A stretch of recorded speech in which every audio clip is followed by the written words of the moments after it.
অনেকদিন পর ওই গাড়িতে পাকিস্তানের পতাকাটা দেখলাম, পরানটা জুড়ে গেল স্যার। ভাবলাম একটা সালাম করি, অনেক মানুষের মধ্যে ভয় পাইলাম, তবে স্যার করছি হাতের নিচ দিয়া ঠুইকা দিছি, কেউ যাতে না দেখে। দেখুন স্যার, অনেকদিন পাকসার জমিন সাব্বাত গানটা শুনি না, আর এ জায়গায় তো কেউই নাই, আমরাই। আর আমরা তো এখন ক্ষমতায় আইসে গেছি নাকি স্যার, নাকি?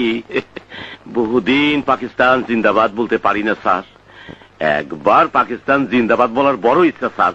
বলবো স্যার? বলি স্যার, একবার পরানটা ভৈরা বলি স্যার, পাকিস্তান। বসো, বসো ওখানে, বসো। এখন আর পাকিস্তান জিন্দাবাদ বললে কিছুই হবে না। পাকিস্তান এখন 1200 মাইল দূরের একটি ভিন্ন দেশ। কি করতে হবে পরে বলবো।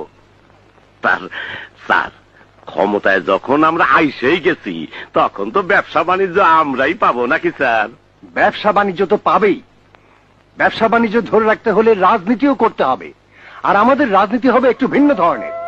পাকিস্তান ভুলে যেতে হবে, পাকিস্তান আর হবে না। হবে না স্যার, আমরা যদি আবার চেষ্টা করি স্যার, দরকার হলে জীবন দিয়ে দেবো স্যার। চুপ।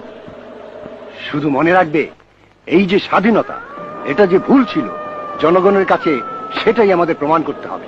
ছাত্রদের হাতে অস্ত্র তুলে দিতে হবে, যুব সমাজকে ধ্বংস করে দিতে হবে, যাতে স্বাধীনতার আগের সময়টাকে লোকে ভালো বলে। সাধারণ মানুষ স্বাধীনতার নাম শুনলেই যেন ভয়ে আটকে ওঠে। বুঝতে পেরেছে স্যার? জি স্যার, জি স্যার, জি স্যার, সব বুঝতে পেরেছি স্যার। যাও, হবে, সব হবে, ব্যবসা বাণিজ্য সব হবে। আচ্ছা স্যার, আসি স্যার, আসি।